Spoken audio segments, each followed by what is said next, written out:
Well, hey everybody, it's Paul. Would you indulge me in a rant video?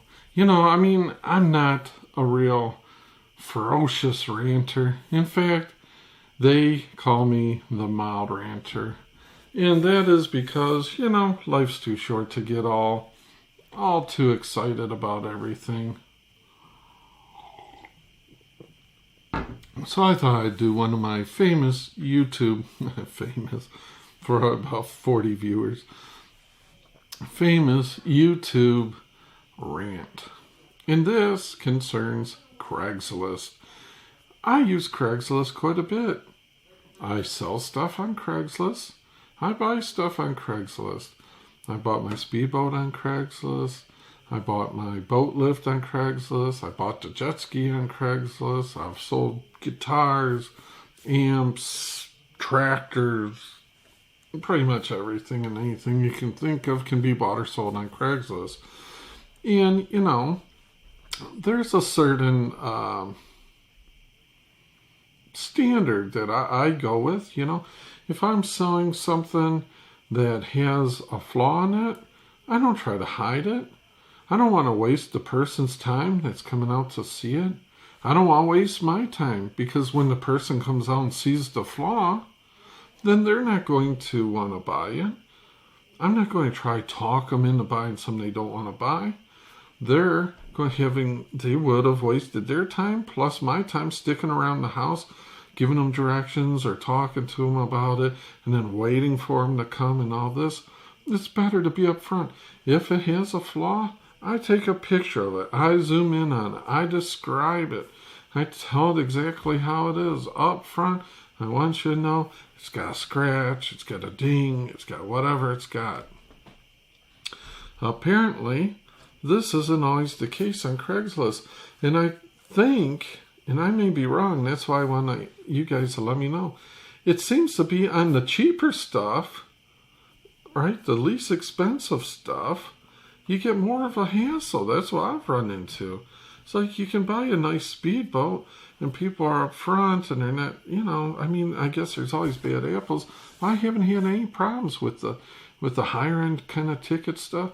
But the other day, yesterday actually, I went to buy a cheap aluminum rowboat, and the first one I went to was about a 45 minute drive.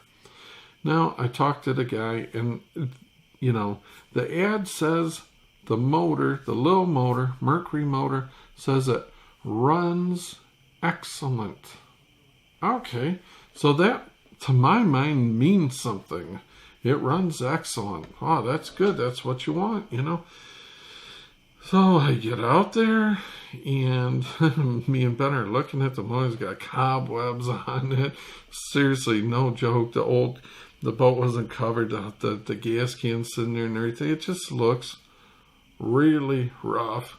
Looks rough. And the guy's talking, and next thing you know, he said, well, it ran good the last time it was run, which was 2 years ago. It hasn't run in 2 years, but your ad says it runs excellent. It doesn't say it ran, past tense, ran good 2 years ago. Then we put it away and hasn't been used since. And he's like, he wanted us to buy without trying. I'm like, I gotta try this thing. You can't just buy something without trying it. People come to buy my stuff, I always don't try. Okay, well, it might not run too good because that gas is a couple of years old. Might got old a little bit and this and that. And it's like, it hasn't been started for 2 years. Thanks for wasting my time. 45 minutes each way. So then, later on in the day, a guy has a rowboat. And I call him up, and it's a reasonable price. I'm like, this one's only 30 minutes away. Hey, I'll come out right now. I'll leave right now. See you in about 30 minutes. Got cash in hand. He's like, well, I do want to tell you, it does have a little ding You know, a little ding in the side, but he's like, it's no problem. You know, I floated it, and it's good, you know. No problems at all, just a little. So cosmetic, you know, is what. So you get there, and it's right in the front, right in the seam where the two, like, pieces of aluminum come to a V, meet, and they're seamed together, and it's all smashed in. And, you know, first thing I'm thinking, you know, it seems like it's going to leak there or something. It's right in the seam. It couldn't be in a worse place. So the guy says, well, I'm afraid of water, but I test all these boats. He's like, I put it in the water and see if any water comes in it. Okay, well, the boat, when it's in the water, it sets in, you know, just on the very tip of the water. I said, so you never got in, nobody's ever sat in it, especially in the front to see, like, you know, I mean, the dent's way up here. Of course, if you just sit in the water, it's not going to leak till somebody sits in the boat, and then the dent comes down to the water, and then it's going to leak, you know what I'm saying? And like Ben said, there's no way to think. I told him we're buying it to row it. If you have something, you know, it's like going to be like sticking a paddle down in the water. There's no way in the world it's going to row straight and true with this huge dent right where it's trying to slice through the water and whatnot. I was just, you know what I mean? You just cannot, but it seems to be in the lower priced items. I don't know why. You're just running into, I don't know, just frustration. Frustration and headache at every turn.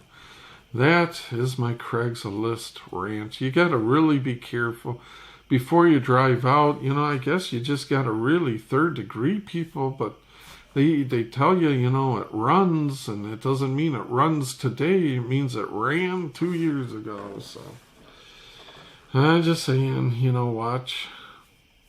What can you do? Say, like, be careful on Craigslist or talk to them more.